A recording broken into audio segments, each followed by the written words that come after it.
Hi. Welcome to Paris Paranormal. We're so glad to have you here with us today. My name is Terry Keel. And I'm April Wilson. That's right, and we've got a great show planned for you tonight. There's just so much going on, and we've been busy all week. We had a little outing that we want to tell you about, and we'll talk about that in a minute. But I do want to make sure that everybody is reaching out to us. We're looking for some stories for Halloween, so please log on to Haunted Paris at USA.com and share with us what's going on. Yeah, go to Haunted Paris. Yes, Haunted Paris. At USA.com. That's right. And I mean, we can tell your story for you, or you can come on and tell it. Come on and tell it yourself. That's up to you. Yeah, something special. Yeah, especially getting close to Halloween. That would be really fun. I think so too. Yeah. And everybody wants to hear about it. So, look us up, send us in, and thank you for those of you that are sending in your material. We are glad to have it, and we'll be sharing that. But tonight we've just got such a great guest lined up for us that we want to bring him in. And we've got a couple of videos first that we want to get moving along so we can get Lee. We've got Lee Allen in, so he'll be with us in just a minute. We've got a little video that we want to share with you where an actual entity was captured, and that was back in 2016 in Washington State at an IONS conference. That's the Near Death Experiencers Conference. And I don't think you've even seen this yet, have you? I haven't. I haven't seen it. This will be my first time. Yeah. And we'll be watching her for the real reaction. I know when I first saw it, I was like freaked out because very rarely do you see something appear and then disappear. Yeah, I'm excited. That is exactly what happened, and it was very powerful. Kevin was working that particular venue at IONS, and it was captured on nobody was even looking for it, okay? It was just picked up and captured on the camera as this was happening. And the camera operator actually was the one who initially saw it, and then everybody else was like, whoa. And it was happening at a time in the meditation portion of that meeting. So let's see, we'll get our director to roll the tapes and we'll take a look at that. So we'll start with something really cool. And please, leave your comments. Yes. Let us know what you think about it. Yes, please. Here we go. So now you'll see something that's forming right up above. It almost looks like a 6. Oh. Kind of like a kundalini thing, maybe a little bit, but it wasn't there, and then it just all of a sudden appeared in the room. Now this room is loaded with people. I don't know how many people, 100 people or so, and they were all doing the meditation. There was, keep an eye on it because it will eventually fade away, but it showed up while they were there. And hasn't yet been identified. Being an investigator, though, we did try to debunk that. What are your thoughts? Well, if they're meditating, they're raising their vibration, so it has to be something positive. Mm-hmm. Maybe it was just, I don't know, a light being, or, it's starting to fade or change a little. Slowly coming down a little bit, slowly starting to fade out. But that's very clearly cool. in front of everybody. And as you can see, not one person is freaked out by it at all. But his camera caught it. His camera picked it up. We were not looking for a ghost. And there and now it goes. It just fades away. And they looked at everything. There was no water in the room. There was nothing that could have brought it. There was no glass. There was no window that it could have come up. Yeah, so it just showed up. And that does happen. Spirits are real. And they are part of the universe we live in, and these things can happen. Usually there's a logical reason, and one of those logical reasons is that it showed up. Okay, having been an investigator for many years, we did try to debunk that. Mm-hmm. Both Kevin and I, we've been paranormal investigators for probably 15 years or so. Debunk that. No, no, that actually was the real thing. Yeah. And like I said, nobody was trying to contrive that. Nobody was even considering anything like that. No. This was just a near-death experiencers meeting, and there it was. And I tend to think that it was someone that they had been talking about Yes. that did pass, that had had a near-death experience and yet had passed. That kind of resonated with me. Yeah. And they showed up. That's so cool. pretty cool stuff. That's so really cool. yeah, we wanted to share that right up front with everybody, and then of course get Lee's observation of that as well. But please do go to hauntedparis@usa.com and you leave your thoughts and your questions. We do want to hear from you, and we thank you for doing And that. we know y'all have some stories. They're out there. Don't be holding Bring them back. in. That's right. So let's get right down to bringing Lee in. Lee, welcome to Paris Paranormal. We are so glad to have you here with us. You're quite an amazing guy. You're the founder of Paravizionz, with a Z, Paranormal Society. And let's talk about what you've done, what you've experienced, what you're doing, what's happening. Well, thanks for having us, guys. I really appreciate it. Sure. The video is really cool. Yeah. Definitely something very interesting. Well, a little bit about me and the team. We're based out of Cincinnati, Ohio. I have started the team back in 2002, but I've been doing an investigator since 1998. Awesome. And the reason why I've got involved into the paranormals, everybody's got their stories. Yep. Mine is unique and different, but I lost 2 children, my little boy at 2 weeks old in August of 98. So that brought me into the paranormal because a month after his death, I started seeing this 3-foot shadow. And I really wasn't sure what it was, and it just scared me. And so I started looking into some of the stuff, and the only show or only thing I could see at that time was the show Most Haunted, and I'm like, no, I'll just deal with this for a while. Right. So then I started, I met up with this, Yahoo had this team group thing to where you could just type in for grieving, and then, so I did that for losing kids, and then I looked into paranormal because I saw that, and I just clicked it, and I met some really cool people. My first investigation was January of 1999, Moundsville Penitentiary in Wheeling, West Virginia. I thought that was really cool.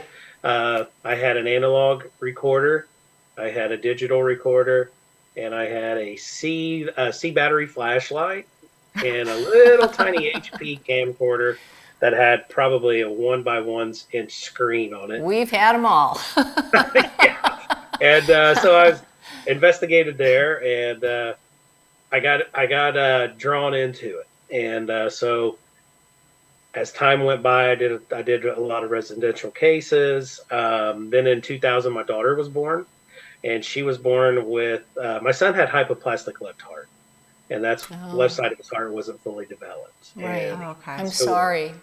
thank you. And then in 2000, my daughter was born, and she was born with what they called imperforated anus. So they had to reconstruct everything a year old. She passed away at 5 years old in 2005. Oh my She goodness. had sepsis in the bowels when they went in to remove 85% of her colon. Oh my God. God bless you. That's tough So, stuff. You know, and the first thing I thought of is, okay, maybe the good Lord is punishing me because I tinkered into something that I shouldn't have.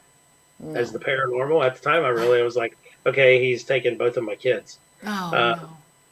So I'm Baptist, so I went to church and I was talking to my pastor, and I was like, hey, Pastor Lamar, I was like, you know, I do this paranormal, should I stop? And he goes, no, because I hear many great stories that you are pulling these people out of the darkness into the light. Right. And he says, how do you feel after you do that? And I said, well, it's very therapeutic to me. It helps me. He goes, well, you're doing a good thing. That's He right. said, so I prayed on it, and this was weird. I had a dream about it, and God came to me, and He wanted me to stick to this. So that been ever since, and so I've been in, you know, NOS, nitrous, full speed ahead since then. Done a lot of cool things. Got to meet some really cool people in the field, and I love it. You know, just do a lot of paranormal, but I'm intrigued with other stuff too. And I'm always, I can't say no. I still got to. I want to see. I want to experience something. Yes, right. Yeah. So, if it's a UFO or if it's finding It's all Bigfoot in very the woods. interesting. Yes, I'm really in tune to listen to what people's stories. I love hearing stories. I love history. Yeah. And so I started my team in '02, and I came up with the name. Thought it was cool. Great And, name. yeah, that picture there is a friend of mine that actually works for the state of Ohio. He makes all the street and highway signs. Oh, cool. He made that for me, and because I came up with the saying "looking into the unknown." Yeah, there you go. I love that. That's great. Yes, That's very exactly good. what we do. Yeah. And then I got that tattooed on my neck, so if you're behind me, it's tattooed on my neck. Paravizionz. Cool. And just getting out and helping people is my main focus. But then I like to have a little fun. I like to go out and I like to look at buildings, and talk to business owners, because my full-time job is I'm in the fire safety, so I'm always in buildings. Oh, how cool. Oh. So yeah, I've been doing that for almost 29 years. And so they're like, man, we're going into this building. It creeps me out. And I'm like, well, let me go first. Yeah, exactly. Yeah, don't creep me out. So, in my line of work, I'm always called the ghost guy. So it's fun. And then, getting to do TV stuff has been, it's been fun. And Yeah, tell us a little bit about that. I know you've been on the Travel Channel. You've also been on Destination America, the TLC channel, Trapped in Terror, and Ghosts of War. My goodness, you've been all over the TV channels. Yep, but I've still got my full-time job. I hear ya. I That hear makes ya. the weekends It is fun. It is fun to share your stories and to to get out there a little bit with some of the people that I deal with. But my first was I dealt with a haunting. They reached out to me and they said, "You got any really cool stories?" And I said, "Yeah, we do actually. I was just working on a case in Cincinnati along the river, and so I got a hold of my clients, and they were all about it. And so I shared their story, and they came into town and they videoed, interviewed, and then they do all their reenactment. And so the story came out. It's called Trapped in Terror. Yeah. Check that one out. And then it was like a year later, because I was real close to the company's called New Dominion Pictures. And so they reached back out there out of West Virginia, and they reached out to me and they said, "Hey, how about any more stories?" And I was like, "I do have one out of Columbus." And this pertains to Civil War. So I got with them, and the clients, they enjoyed it. They said, "Yeah, share that." So they went out, interviewed them, did the reenactment, and they called that one Ghosts of War. And Awesome. so then, being part of the TAPS family, which TAPS is the Atlantic Paranormal Society. That is, if you guys watch Ghost Hunters. Yes. I used to watch them. Discovery Plus, Travel Channel. They started on Sci-Fi. Yes. Jason Halls is a good friend. Yeah, I remember that. Yeah. And we are one of the teams for the Midwest. Cool. Which any case that comes through the Midwest, they call me, and we pack up and we go take care of it. Oh, that is awesome. That And, is so cool.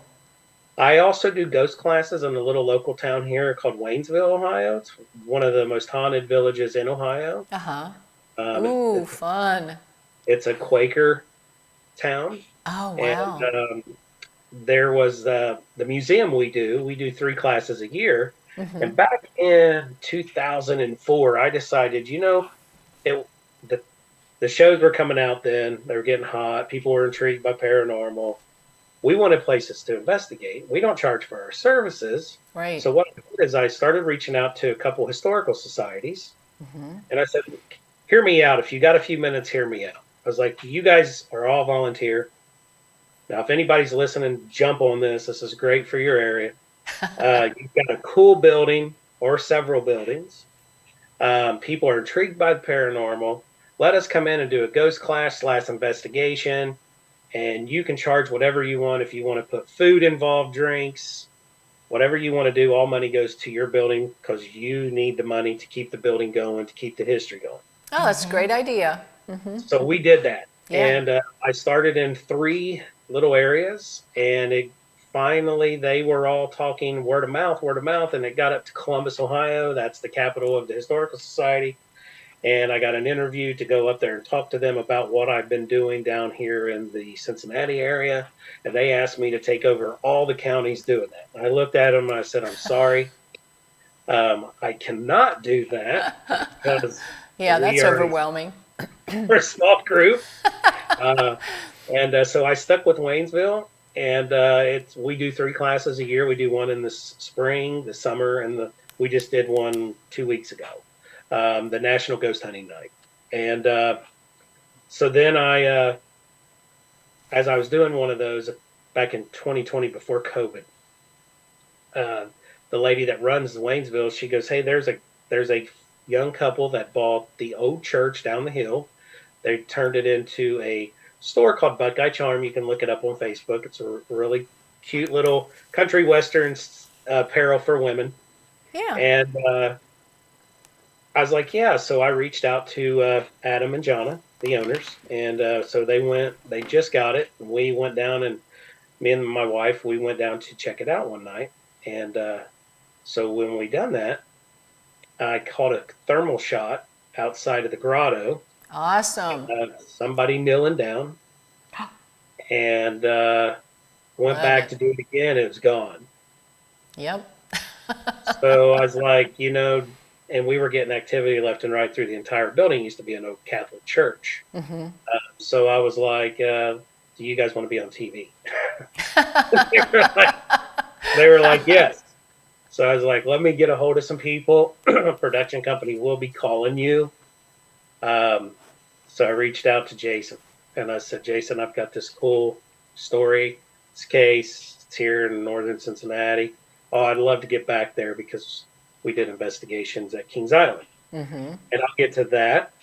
So we had them come out, and we investigated for a week there. It was Jason and Steve and Dave, and it was the Sherry. TAPS group? Yeah. TAPS group, yep. Mm-hmm. And it was, it's on their show Ghost Nation. It's called An Unholy Haunting Ooh. of the Church. We'll have to look that up. Yep. And the reenactment, the priest in there is a team member of mine, Jim. He's my right-hand guy. I met him when we investigated Kings Island. He's management for Kings Island, so he played the priest. Mm-hmm. And the young little boy that you see, that's reenactment, that is my great nephew. Oh, how nice. And so I got them on they've got their own little, what is the website, IDMB? They're on there they've done TV and Future ghost hunters. Yes, that's right. Yeah, so I tell my nephew all the time, I was like, hey man, you're a celebrity, dude. You're on that website. That's right. You'll be passing the baton to him. Yeah. Absolutely. So, and it's been fun. And,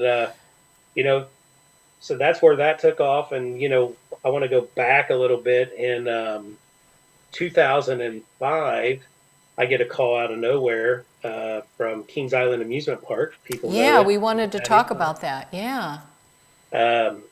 People know, they watched Brady Bunch in 1971. The Brady Bunch, they went there. That's where they filmed that show. Oh, really? I did not know that. I did not know that. Yeah, that was the park they were in. I never watched Brady Bunch, though. You probably did. Oh, I love the Brady Bunch. I was busy working. Actually, I was watching some, this evening before I got on, me and the wife were watching some of the reruns on Prime. Oh, how cool. Yeah, so I found it, and I was like, we'll just watch this for a little bit. And so I got a call to check it out, to come in and talk to them. So I was like, okay. And I didn't know what they had in store for us.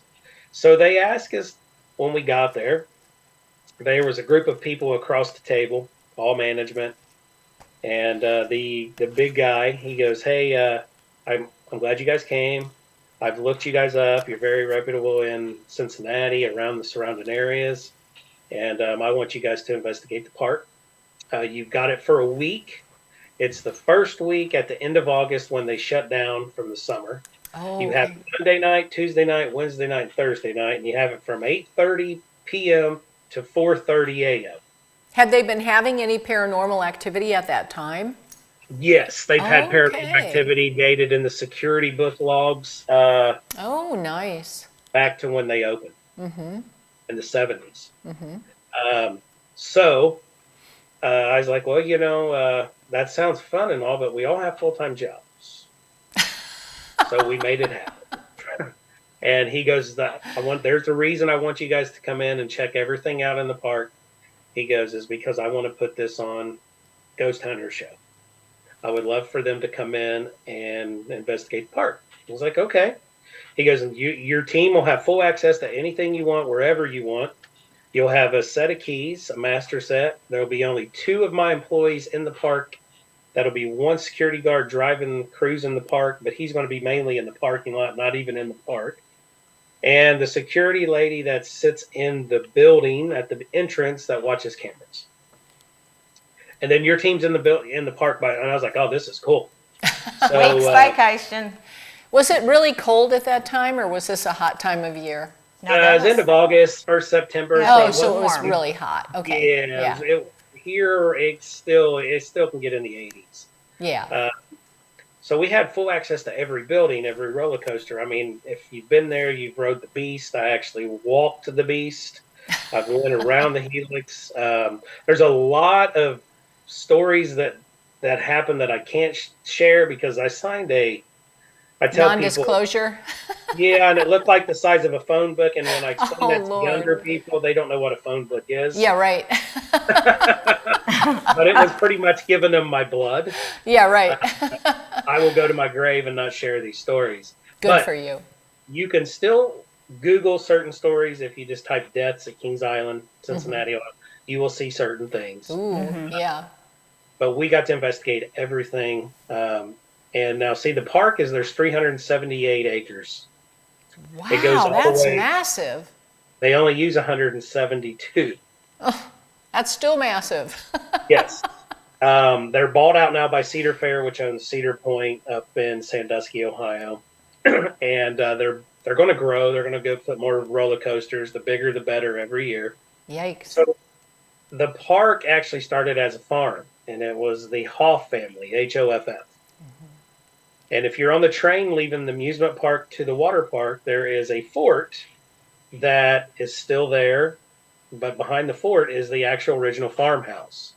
So when the farm was gave to Kings Island, that was part of the deal that you never can knock that house down. So they built a fort around it. Nobody can go in it. We got the privilege to investigate it. It was really cool. There's a little girl they call her Missouri Jane. People in security logs, especially in the kid adventure area, they will see a little girl dressed in the Sunday best dress with 2 pigtails. And she'll be leaning over fences looking at the roller coasters. And she talks to the women, talks to the men, and then she disappears. Wow. Been dated ever since they opened until today. The cemetery of the entire family is still there. It is, if you pull into the park at the entrance, there is a tree area in the corner of the parking lot, and there's a cemetery there, and that's the Hoff family. Oh. I bet that's unusual. Yeah, So yeah, that's very strange. Yeah. There's a lot of creepiness around the Kings Island Amusement Park. And then in the far back side of the park is the old powder factory that was part of the Kings Island. And now it's more of they just bought it a few years ago, this construction company, and they turned the building into high, costly apartments. There's a brewery there, so it's really cool. But to investigate it, we investigated that place for 3 years in a row. I was at Phenomenology. We used to be a paranormal convention in Gettysburg. And I went to every one of them, and I was talking to a couple of the TAPS team members one night there at the event, and they were like, dude, when we did, I think it's Ghost Hunters Season 8, Episode 11. It's called Roller Ghoster. That's the Kings Island investigation. When you see that there, they actually only got to talk about the Hoff family. They were only allowed to investigate the girl Missouri Jane and all that. They didn't get to really do everything we did, so they were only assigned to one part of the park. But Got I it. sat down and I shared everything with them that we did, and they were like, "Man, I wish we could have been there with you." But they said your evidence that you captured was just phenomenal. Now, do you remember Ghost Hunters? They had a show called Ghost Hunter Academy. Yeah. It was like one season. They just did it one time. It was Yeah. Stephen Tango. They actually was the I do. judge. Yeah. Yes. Uh-huh. And that's where Adam Berry started. Adam Berry, yes. Yeah. Yes, I love Adam. So he was investigating Kings Island at the time. Well, one of the guys that actually was on it, his name's Eric Baldino. He lives local here to me. And I got him to come out to investigate when we were there. So when they got to go out there, he was like, I've already been here and done that. Oh, Lord. But, picking other people's brains as you're investigating and different techniques was really cool. And some of the things that he knew in his career of doing it. And so it was really cool. It was something that I always cherish and remember. And every time I go into the park, I see it in a different light than normal people. They're there to have fun and ride the roller coasters. But me, I see it as it was a farm. Yeah. They're still there. Right. And everybody's still having fun. If you watch the Brady Bunch, the international restaurant that's above the entrance when you walk in, one of the rooms is still set up from when they filmed the Brady Bunch. Oh, really? Wow. Yes. That's interesting. We're going to have to go check that out. You're definitely going to have to check it out. It is really so it's a really cool place. It's definitely, when you're walking around and you're going from ride to ride, just stop to listen. There's things around there. There's people you may see that may not even be really there. Yeah, we've seen that before. Do you think it's the family that haunts that, or do you think that maybe there's Native American land?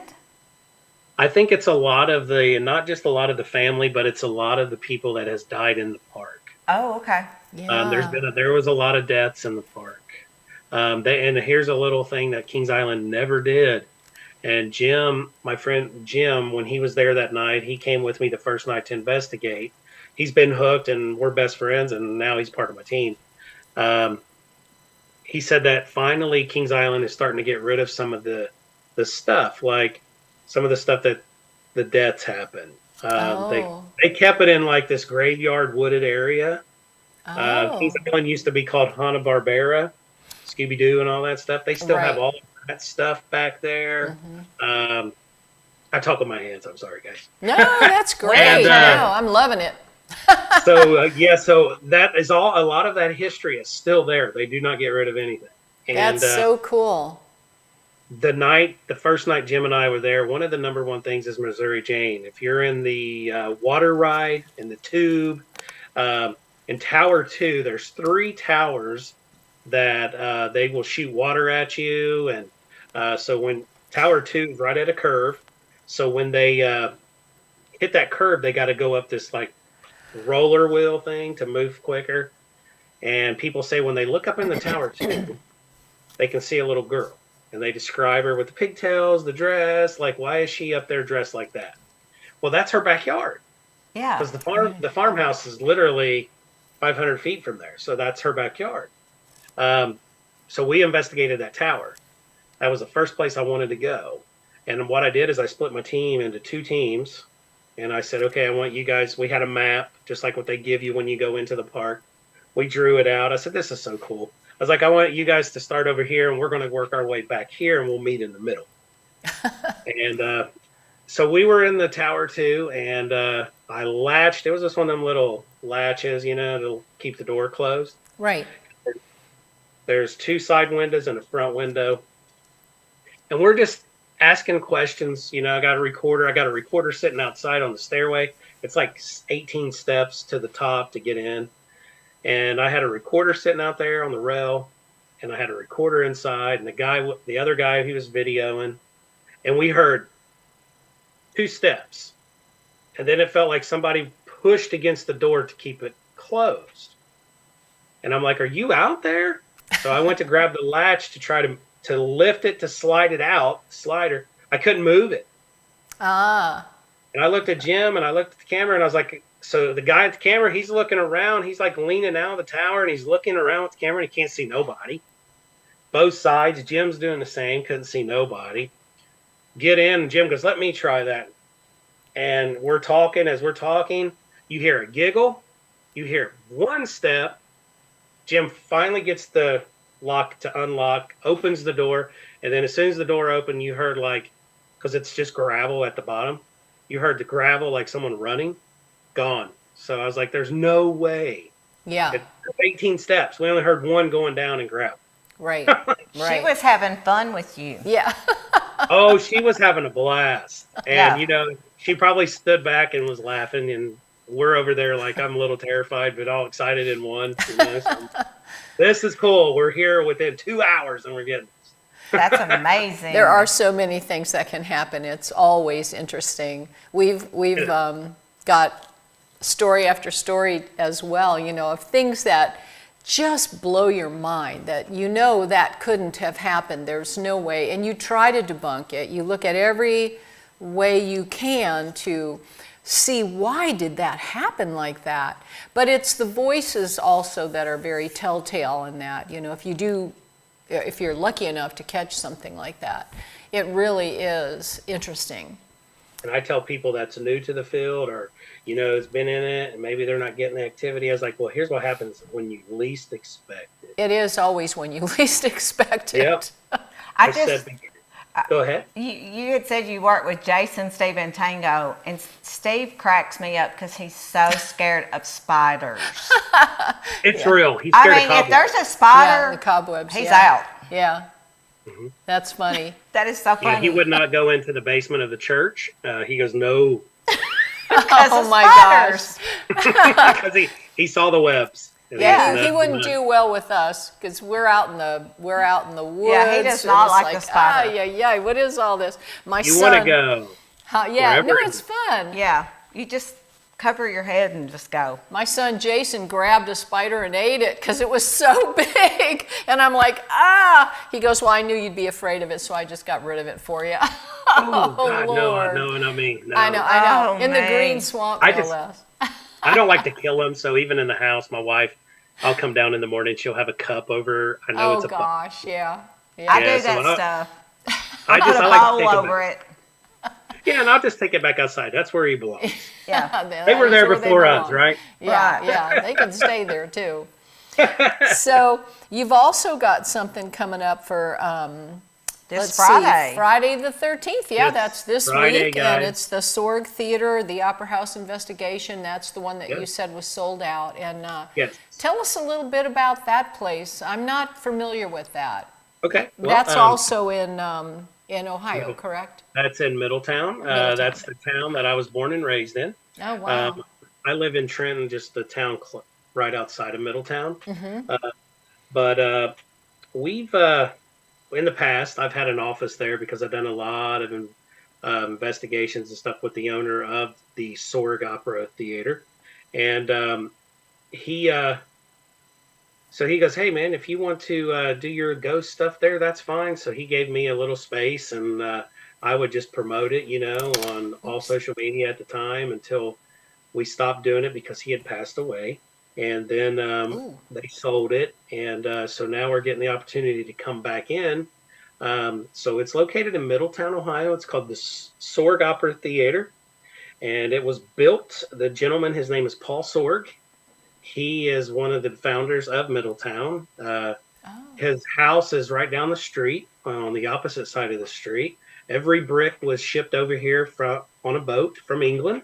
Oh, neat. That's amazing. That's wonderful. So in the 1800s, it still cost $1 million to build that house. Wow. He built the theater for his wife. Oh. That was a gift to her. I was like, oh, sorry, honey, I can't afford that. That's a great gift. Yeah. Kevin needs to build me one. That's a great gift. Yeah, right? So Yeah. he built, there is a paper mill here in town. It was the Sorg paper mill. So that was his fortune. And it is now called Bay West. And Bay West is all your paper towels across the country. Wow, very interesting. So that's what's across the street. There's a lot of history here in Middletown. And so we're going to be investigating the Opera House. We sold 26 tickets. They sold out quickly because this Friday is Friday the 13th. Yeah, there you go. I was told with the partner that I'm working with, they own, it's called the Windermere. It's an old bank across the street diagonally from the theater, and they said that Jason Voorhees may be there, and I was like, cool. So people are going to love it. So we're going to bring a little twist in through the night for people. So it'll be a fun little time to investigate. And we have people coming that's not done the paranormal stuff before, but it's Friday the 13th, so they're big into it's Halloween, so they're into it. So we're going to teach them the real way of investigating. No phone apps. I don't like phone apps. Yeah. It's going to be this, that you're going to be sitting a lot. You're going to be listening. You're going to become the building. Mm-hmm. We're going to ask questions, and I like to tell people when I do ghost classes and things like that, or teaching someone, is if you feel something that you feel uncomfortable, don't just stand there and try to figure it out. Let one of us know and we'll get you out of there. Yeah. Because that's basically like a seance when you're actually all just sitting around and calling out things. So all kinds of craziness can happen and not always good. And it's just all of our energy just combining into one. Right. We want something to happen. And it's usually the person with the belly, when they ate, and it's like, I was like, was that your belly? What'd you eat today? Exactly. Or did you eat? Yeah, there you go. So that's really nice, though. What kind of paranormal goes on in that theater? What's that? I'm sorry. What kind of paranormal experiences do people have in the theater? Well, Paul Sorg is actually, his seat is actually on the second balcony. Yeah. There's three balconies. You got your main level, second level, and back then when that was built, the second level is all your executives and your high-end people. Mm-hmm. And then your local people was down on the first level, and then they had a third level, which what they call the peanut gallery. Now, when this was built, it was, of course. And when it was built by slaves. Oh, there you go. And there's your issue. And when you would go in, you would notice that the first level and the second level is real nice, comfortable chairs. It's really nice. The third level looks like church pews. That was where they would get to come to watch the shows as well. And they would only get handed one bag of peanuts. So that's why they call it the peanut gallery. Now, if you're on the stage or if you're down in front of the stage, people get peanuts thrown at them. There haven't been peanuts in there forever. Seriously, like real peanuts. Yep, with the shells. Yeah. Out of nowhere. Out of nowhere. Wow, interesting. Also, seat will lift. You know how those theater seats, they go back up? Yes. Those go down, then go back up real fast. Uh-huh. Yes. You'll see a shadow of a lady. There's a lady in a red dress on the first level. That was one of the makeup artists. So when Bob Hope actually was there at one time. Oh, wow. So this lady haunts this. So there's a lot of great, and since I've been in there, that is one of my top 5 places to investigate. Yeah, I saw that you had said that. So that's pretty interesting. And you've got some new equipment here. You've got the PSB7. So that's the Pro. Now, have you used that yet, or is this? No, I have not. You're breaking it out. Breaking it out. I tinkered with it the other day. It's a cool little. You can't really see it on there. No, it won't show up with your background. Yeah. But it's what it is. Gary Galka, the guy that created the ghost box. It's invisible. Yeah, it's invisible. There you go. He actually, he built the PSB7, the original, and then he came out with that PSB7 with the louder speaker, and then he made the PSB11. So the PSB7 Pro, if you stack them side by side, the Pro's in the middle of those. Okay, cool. We want a full report. We're going to have you back on again and find out what happened. Oh, yeah. I'm an equipment guru. I love trying on new equipment. I buy it left and right. When I see somebody use it, I'm always reaching out, hey, how can I get my hands on one of those? Yes. Yeah. It's amazing, the technology. It is. It's a lot of fun to use it, too, because it really does kind of help focus you in on different things and know how to move forward and where you are in the investigation, Really pretty interesting stuff. Technology has certainly increased. I love technology. Oh, me too. I love it when it works. Yeah, when It it doesn't works. always work, you know. Yeah. I But, just wish that in the paranormal world we wouldn't have to worry about this thing called, the batteries are drained. oh, I know Yeah. it. And that happens so frequently. All the time. All the time. And then I tell people, don't throw away those batteries. It's just where we are. And they're like, what? And I'm like, trust me, when we leave this They'll area work. an hour later, we're going to try them batteries again. Oh, And- we need to remember that. Yeah, and they'll work again. Yeah. Save the It will work batteries. again. Usually not that good, but Yeah, they're not as strong, but they will work. well, yeah. Were you going to ask him I about was the just going frightening? to ask him, I knew you were going to ask him that. we Go were ahead. thinking alike, Yep. you know, what has been one of your most frightening experiences? Well, put your seatbelt on and get ready for this. Okay. We're gonna I don't know. I'm a buckle up, demonologist. Buttercup. I don't know. Uh, Should we play spooky music? Yeah, there you go. May of 2010, I actually was part of an event up at Moundsville Penitentiary where they filmed Shawshank Redemption. Oh, gosh. Awesome. Mansfield, sorry, not Moundsville, Mansfield. I love And, that. Oh, there you go. And I took a group, and we were in the administration side, okay, and we were in the basement and this basement, you could get lost in this basement. If they didn't have arrows on the wall and the floor, you could get lost. So we had one area to go, and this room had a cage, like a cell, and on the side there was a plaque, and it said it was a filing. It just said it was more files. They just kept files in this room, but it was pretty big, so I wanted to go in. So we had 4 of us, and there's Jim, my Kings Island guy. He was in the camera, and the 4th guy. We walk in, and you have to make an immediate left. Made a left, and I take 2 steps in. I'm the first guy, and I saw this shadow straight ahead of me. Well, it came out of the shadow like somebody had put, this was to me, and I'm explaining this to them, and they couldn't see what I saw.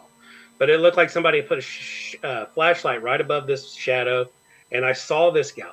And this guy, I'm 5'10". This guy's like 6'5". Whoa.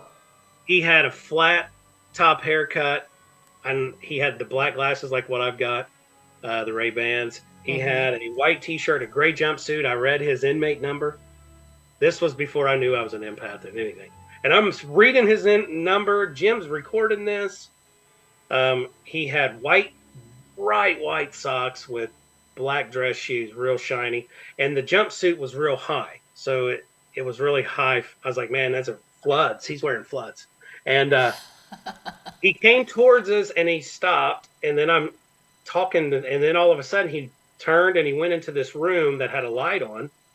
And as I'm doing this, as that part, I'm like, Jim, did you get any of that? And he goes, Lee, we're not seeing nothing. So at this time, the other 2 people was behind Jim looking in the camera as I'm explaining what I'm seeing. And he goes, we didn't see none of that. It's still dark. I said, do you see the light on in that room? He goes, I don't even know there's a room there. And I was like, there has to be. So I walked over, no light on, no flashlight. There's a room. I said, the light's on right now. They're like, no, the light's not on. We can't see a light.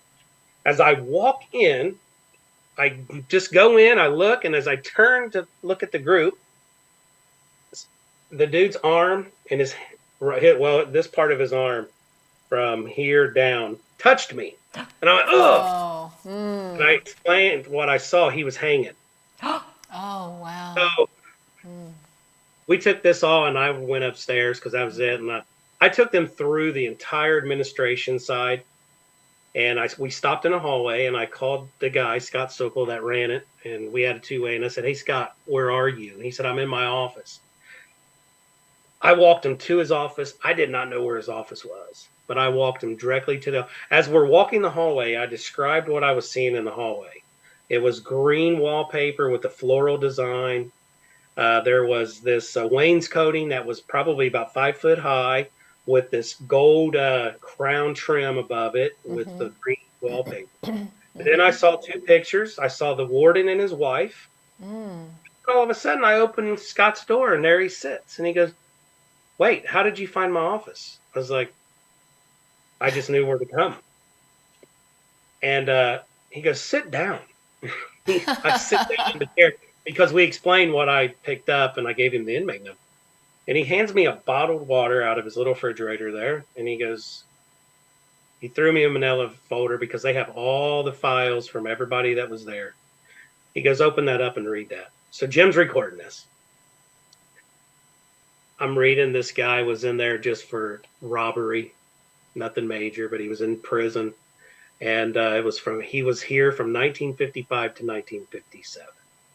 And they have 3 locations through the prison there called sweat box. And the sweat box is where they would put inmates and give them things to commit suicide, like rope, knife, whatever they could. Just, they wouldn't feed them for 3 Suggest them, yeah. Yes. Yeah. And then what they would do is when you would commit suicide, they would take your body out back, lay you on your stomach, shoot you in the back 2 or 3 times, then tell your family that you died. Because the purpose behind that is because the prison could not, and he has proof of this, in the state of Ohio, the prisons did not have enough money to take care of all the prisoners at that time. Right, yeah. So they had to get rid of some. And this guy showed me from then on, after we got done with that, there was a picture of him.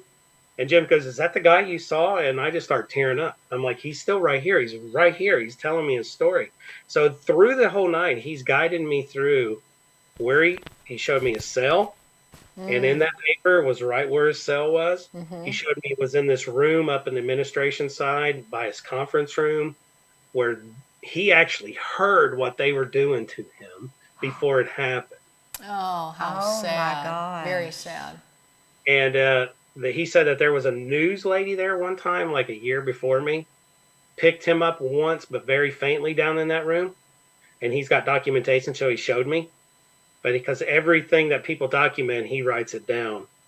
But he goes, you nailed this guy. You got everything from, and I was like, I'm not an empath. But then that opened me up.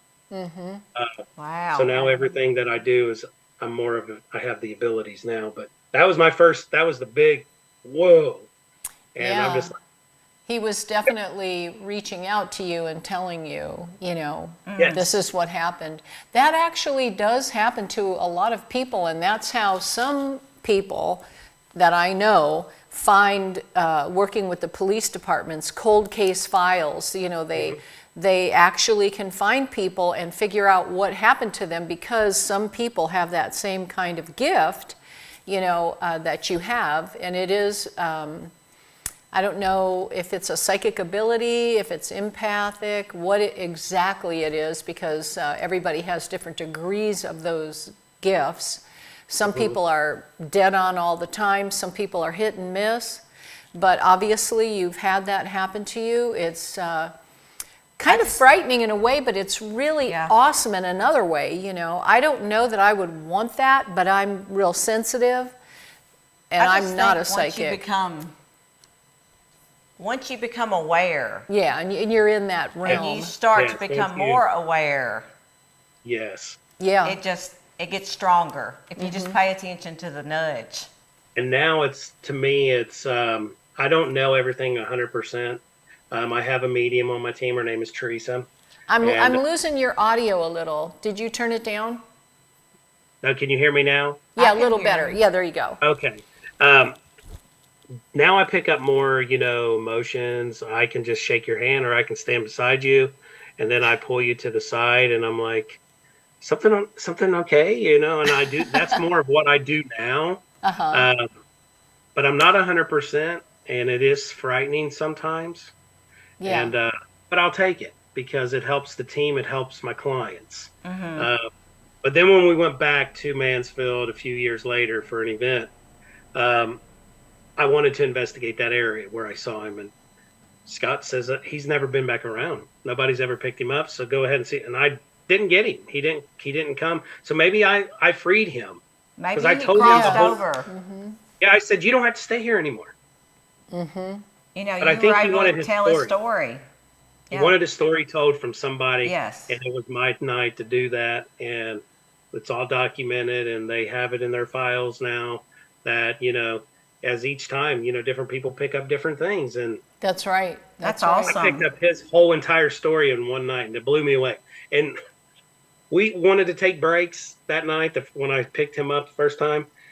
And I took the team out on side doors. They're like, "How did you get us here?" And I'm like, "I don't know. I just knew where to go." Yeah. Yeah, that's very interesting. I've experienced things similar to that, but of course different because of different places and all. But I really treasure those moments. They help you grow. They connect you Yes. with what you're doing. They give you validation. They help you as you're moving forward into whatever next is coming. It kind of prepares you for it, But that is so awesome, and I'm really grateful that you were able to connect and maybe even show some compassion and concern, consideration for this person. So, yeah, thank you for sharing that. That is really pretty cool. I always say it's not happening to you, it's happening for you. For you, yeah. Yes, it is. Yeah, you. Yes. definitely Yeah. happening for you. You just have to say, okay, what's the lesson I've got to learn? Yeah, Show me the lesson. exactly. Yeah. Yeah, life's a lesson, so we're learning something new every Yep. day, right? Oh, This is isn't our that the art truth? school. All the time, and I've been doing it for a long time and been with so many different groups, working with a lot of different people, which you get a lot of different personalities and talents and gifts that people have, and you really get to see the full spectrum if you're not just in one place, I would so love to come up where you are to that SORG, be there this weekend, but of course it's impossible, but excuse me. We'll have to have you guys come up Man, sometime. that is awesome, and I hope that we We can. just need a tour bus. Yeah, we.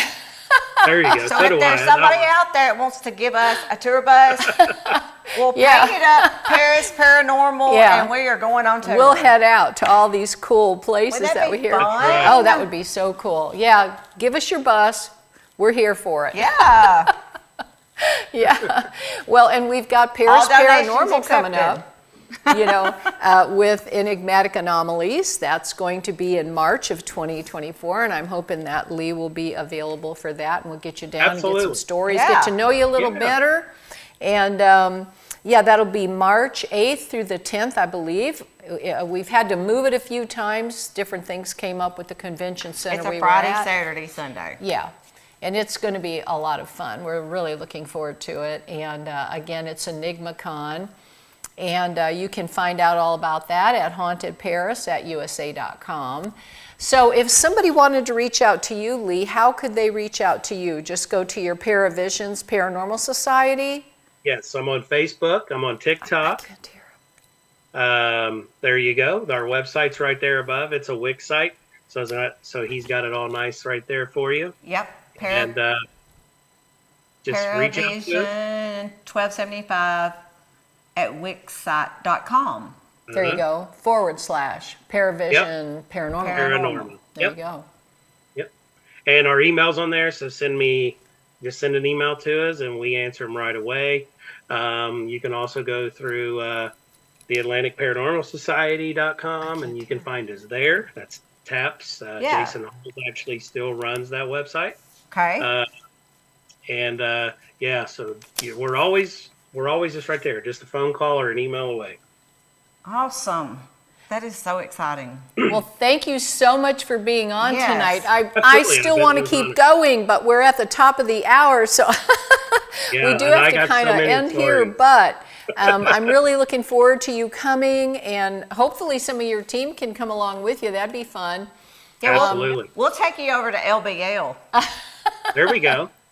Yeah. There's Yeah, the absolutely. team. That place Yes. is wild. It's got some really crazy happenings, and I know you guys would go nuts out there if you like going Oh, out to absolutely. the yes. That would be woods. fun. It's out land between the lakes, and it's got some unbelievable history out there.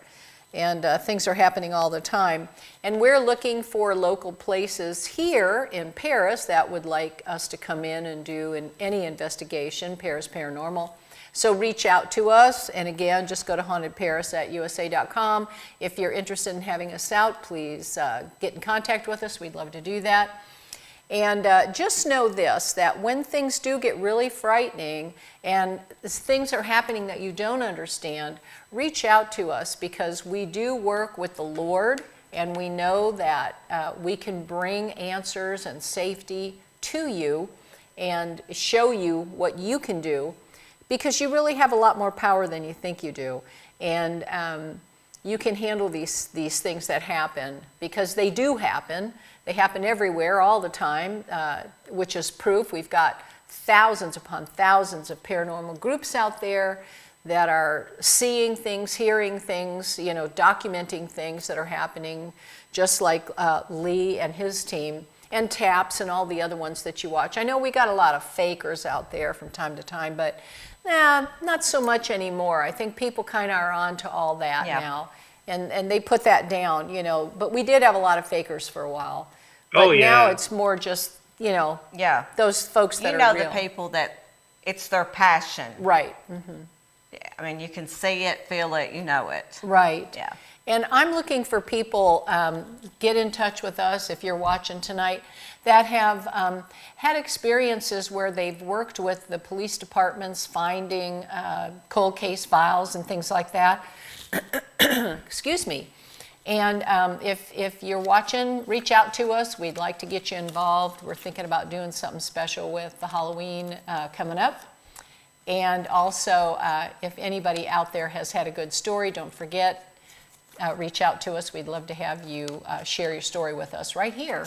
And I have all of my notes. She's my little note taker. Everything you've told me, I've been writing it down. She's great about that. I'm going to be doing my research. That's right, right. So again, thank you, Lee. We have had a great time. Thank you so much. Thank you guys for so being much with for us. inviting us, and I look forward to next year. We'll definitely be there. All right, thank you. You and too. God bless. God bless. Thank you, guys. Good night. Good night. Good night, and good night to all of you that have tuned in. We thank you very much for being a part of our show tonight. Have a great evening. Good night. Sleep tight.